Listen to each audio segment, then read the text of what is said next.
이란 전 최고 지도자 하메네이가 안장됐습니다. 장례가 진행되는 동안에도 미국과 이란의 무력 충돌은 이어졌습니다. 이란의 거센 반격으로 전쟁 장기화 조짐이 굳어지면서 주요 언론들은 트럼프 대통령이 진퇴양난에 빠졌다고 보도했습니다. 플로리다주의 한 주택에서 화재가 발생했습니다. 주민들의 대피를 돕던 경관들이 병원으로 이송되는 일도 발생했습니다. 트럼프 대통령이 신분증으로 본인 확인이 가능한 유권자들에게만 현장 투표를 허락하는 법안을 지속적으로 추진하고 있습니다. SK 하이닉스가 미국 증시 외국 기업 상장 사상 최대 규모를 조달할 것이라는 전망이 나왔습니다. 시청자 여러분 안녕하십니까? KBS 아메리카 뉴스입니다. 하메네이 이란 전 최고 지도자가 고향 마슈하드에 안장됐습니다. 후계자인 모즈타바 하메네이의 모습은 끝내 확인되지 않았습니다. 이란 테헤란에서 김계형 기자가 보도합니다.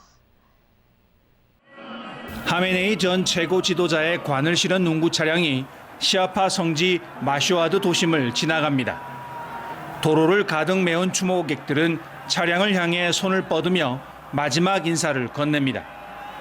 조금 더 관에 닿아보려 스카프와 손수건을 던지기도 합니다. 하메네이는 자신의 고향이자 이란 최대 시아파 성지인 마슈하드의 이맘 레자 성지에 안장됐습니다.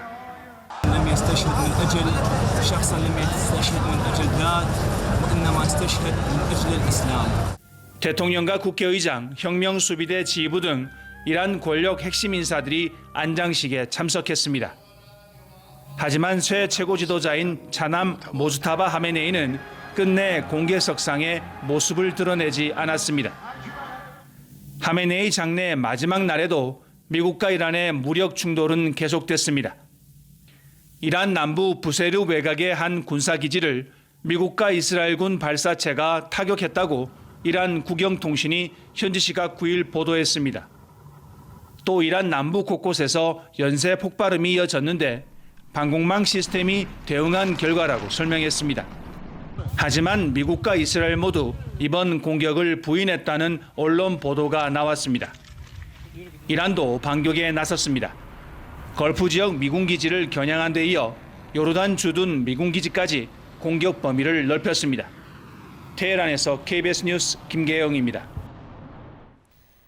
이란의 거센 반격에 전쟁이 장기화 조짐을 보이며 트럼프 대통령이 진퇴양난에 빠졌다고 언론들이 보도했습니다. 함께 전쟁을 시작한 이스라엘은 세 번째 공습도 가능하다고 밝혔습니다. 양성모 기자입니다. 7일부터 이어지고 있는 미국과 이란의 무력 공방. 북대서양조약기구 나토 정상회의 참석 중에도 트럼프 미국 대통령 관심사는 이란이었습니다. 원색적 표현으로 이란을 비난했습니다. They're scum. They're sick people. They're led by sick people. And they're vicious, violent people. And if they had a nuclear weapon, they'd use it. 그러더니 이란이 간절히 합의를 원하고 있다. 전쟁 재개는 아니라며 진화에 나섰습니다. 트럼프 대통령의 오락가락 발언에는 전쟁에서 뚜렷한 해법을 못 찾는 곤란함이 반영된 거라고 미 언론들이 분석했습니다. 중간 선거를 앞두고 확전이 부담스럽지만 호르무즈 해협에서 손을 뗄 수도 없습니다. 괜한 전쟁을 벌여 호르무즈 해협을 유료화하고 이란 영향력만 키워줬다는 역풍을 맞을 수 있기 때문입니다. CNN은 트럼프 대통령의 이란 대응을 끝없이 올라가도 같은 장소에 도달하는 펜로즈 계단에 비유했습니다. 뉴욕타임스도 양측이 악순환에 빠지는 양상이라고 지적했습니다. 이스라엘은 전쟁을 함께 시작해놓고 미국의 이런 고민은 함께하지 않는 분위기입니다. 네타냐후 이스라엘 총리는 이란에 대한 군사작전이 완전히 끝난 건 아니라고 말했습니다. המלחמה טרם הסתיימה. לצד האתגרים הישנים צצים אתגרים חדשים. 카츠 이스라엘 국방부 장관도 필요하다면 세 번째 독자적 공습도 단행할 준비가 되어 있다고 강조했습니다. KBS 뉴스 양성모입니다. 플로리다주 오렌지 카운티의 한 주택에서 불이 나 주민들의 대피를 돕던 경관 2명이 연기를 마셔 병원으로 이송됐습니다. 소방당국에 따르면 오늘 오전 8시 30분쯤 주택 차고에서 시작된 불은 순식간에 지붕까지 집어삼켰습니다. 마침 현장에 출동했던 경찰들은 집안에 있던 가족들의 대피를 도왔으나 이 과정에서 다량의 연기를 마셔 병원으로 이송됐습니다. 소방국의 신속한 진화로 불길이 크게 번지지 않았지만 차고 내부가 전소됐으며 당국은 정확한 원인을 조사 중입니다. 이에 앞서 지난 5일 북부 캘리포니아 해변에서는 독립기념일 폭죽 쓰레기를 치우던 한 남성이 폭발되지 않은 폭죽을 치우다 손이 절단되는 중상을 입었습니다. 당국은 해변이나 공원에 남은 폭죽 잔해를 직접 만지지 말고 즉시 신고해 줄 것을 당부했습니다. 플로리다주 미라마에서 고급 스포츠카를 겨냥한 표적 총격 사건이 발생해 3명의 사상자가 발생했습니다. 사건은 5일 새벽 5시 30분쯤 미라마의 한 주택가 도로를 달리던 녹색 람보르기니 차량을 향해 총격범들이 수십 발의 총탄을 퍼부었습니다. 총격을 받은 차량은 중심을 잃고 인근 주택을 들이받고 멈췄습니다. 차량에 타고 있던 남성 2명과 여성 1명은 모두 총상을 입어 병원으로 이송됐지만 21살 여성 1명은 숨을 거뒀습니다. 2명은 현재 중태인 것으로 알려졌습니다. 경찰은 용의자들이 피해 차량을 미행해 의도적으로 총격을 가한 것으로 보고 현장에서 도주한 흰색 BMW 차량을 추적 중이라고 밝혔습니다. 트럼프 대통령이 신분증으로 본인 확인이 가능한 유권자들에게만 투표를 허락하는 유권자 신분증 법안을 추진하고 있습니다. 관련 법안을 두고 공화, 민주 양당은 물론 주별로 의견차가 나뉘고 있는데 트럼프 대통령은 지역별 선거 당사자들의 형사 기소 카드까지 꺼내며 압박 수위를 높여가고 있습니다. 이유수 기자입니다. 트럼프 대통령이 북대서양 조약기구 회의 후 귀국길에 오른 에어포스원 안에서 다시 한번 유권자 신분증 법안 통과를 촉구했습니다. The most important bill is called the Save America Act. It's voter ID, it's proof of citizenship, and it's no mail-in ballots other than it would be very, easy on this, frankly. But military, illness, disability, vacations, you can't get there, you're away, business. But other than that, you should go and vote.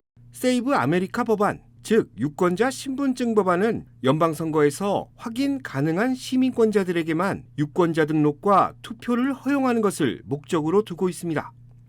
유권자 등록 단계에서부터 미국 여권이나 출생증명서를 제출해야 하며 현장 투표소에서는 본인 확인이 가능한 신분증을 제시해야 합니다.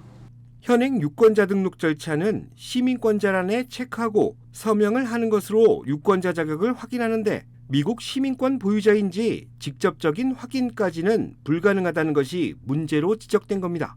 현재 36개 주는 투표 시 신분증 확인을 하고 있지만 워싱턴 DC와 나머지 14개 주는 유권자 등록 절차 이후에는 아예 신분증을 확인하지 않고 있습니다.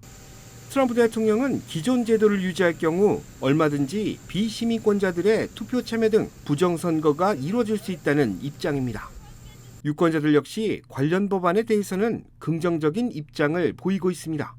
지난해 8월 퓨 리서치가 실시한 여론조사 결과에 따르면 공화당 지지자의 95%, 민주당 지지자의 71%가 투표소에서 신분증을 제시하는 것이 옳다고 대답했기 때문입니다. 그러나 이 같은 여론의 지지에도 민주당 지도층은 부정적인 입장을 보이고 있습니다. 법안이 통과될 경우 실제 투표 자격이 있는 시민권자들의 투표권까지 위협받을 수 있다는 것인데 미국 출생 시민들의 절반 이상이 시민권자임을 확인할 수 있는 여권을 보유하지 않고 있기 때문입니다. 현재 이 법안은 하원을 통과한 뒤 상원에 머물고 있습니다. 이런 가운데 트럼프 대통령이 유권자 명부를 제대로 관리하지 않다가 적발될 경우 선거 당국자들을 형사 기소할 수 있다고 경고에 나서면서 관련 법안에 대한 양당의 대립은 점차 심화될 것으로 전망됩니다. KBS 뉴스 이우수입니다.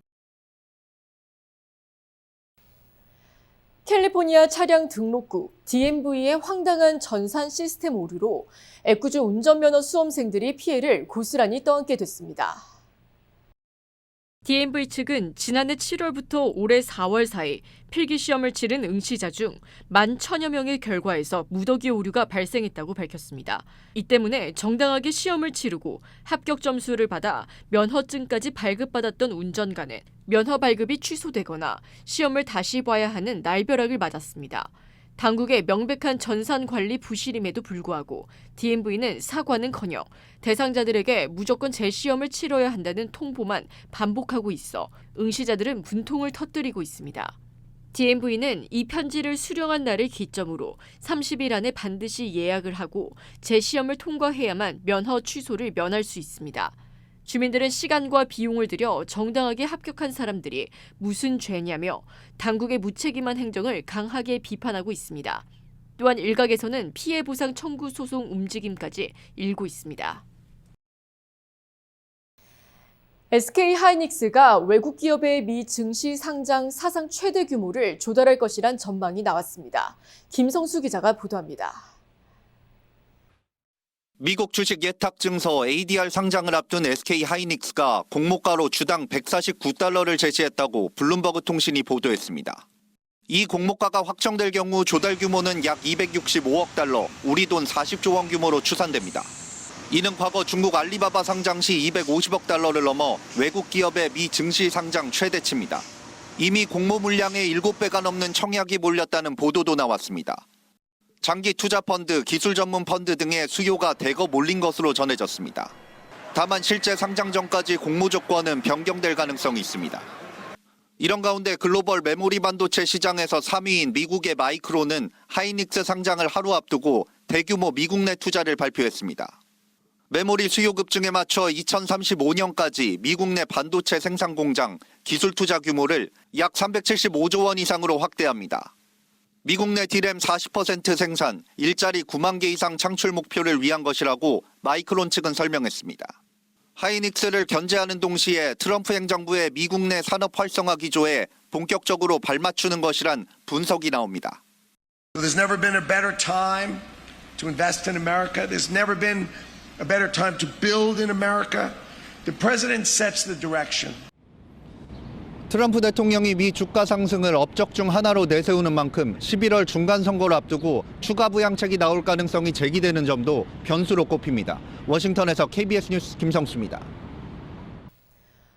우울감과 불안, 공황장애를 겪는 한인들이 늘고 있지만 사회적 편견과 정보 부족으로 여전히 많은 이들이 적절한 도움을 받지 못하고 있습니다.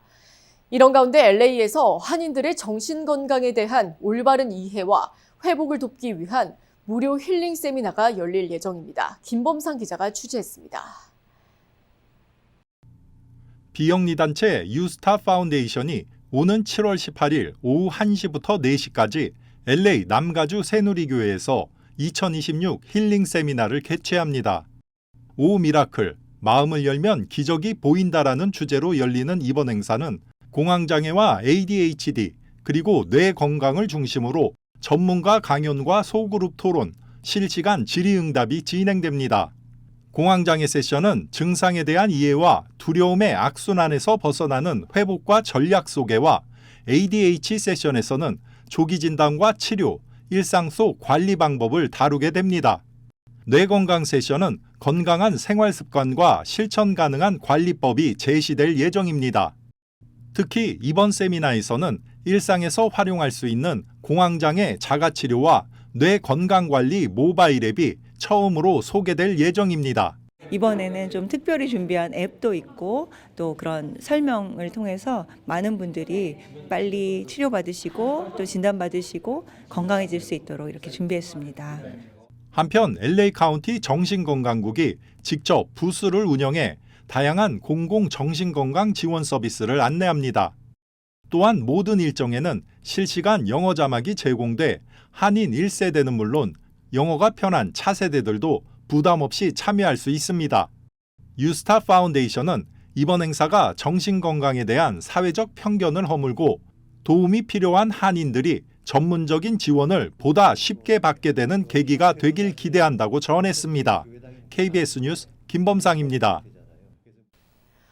오는 12일부터 우편요금이 또다시 인상됩니다. 연방우정공사의 만성적인 재정 적자를 해소하기 위한 조치입니다. 가장 많이 쓰이는 일종 보통 우편용 포에버 스탬프 가격이 기존 78센트에서 82센트로 4센트 오릅니다. 우표 가격은 2021년 58센트에서 5년 만에 약 35%나 급등했습니다. 이 외에도 엽서는 65센트로, 국제우표는 1달러 75센트로 각각 인상됩니다.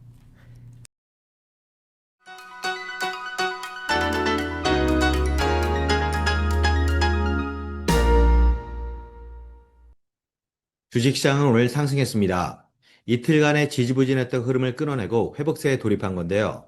어제 나홀로 약세를 모면했던 내스닥이 반등을 주도한 가운데 어제 4주 만에 가장 큰 폭으로 하락했던 다우존스는 오늘도 개장 내내 뒤처지며 이틀간 낙폭의 20%를 만회하는 데 그쳤습니다. 지정학적 리스크가 여전한 상황에서도 국제유가와 국채금리는 3일 만에 하락했고 전망치를 밑돈 신규 실업수단 청구건수는 4주 연속 감소세를 이어가며 고용시장의 견조함을 시사했습니다.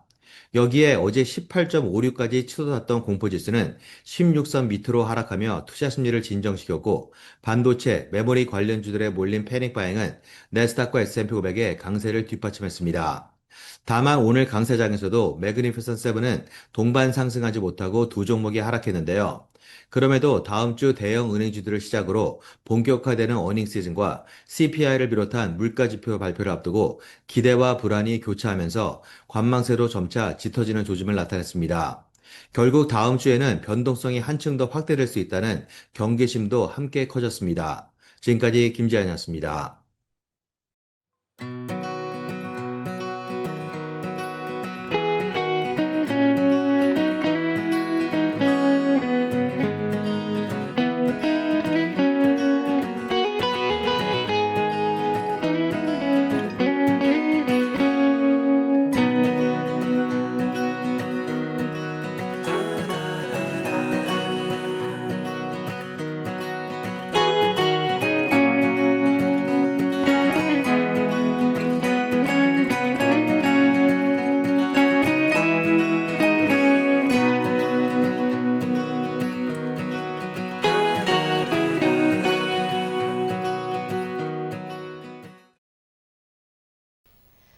KBS 아메리카 뉴스 오늘 소식은 여기까지입니다. 편안한 밤 되시기 바랍니다.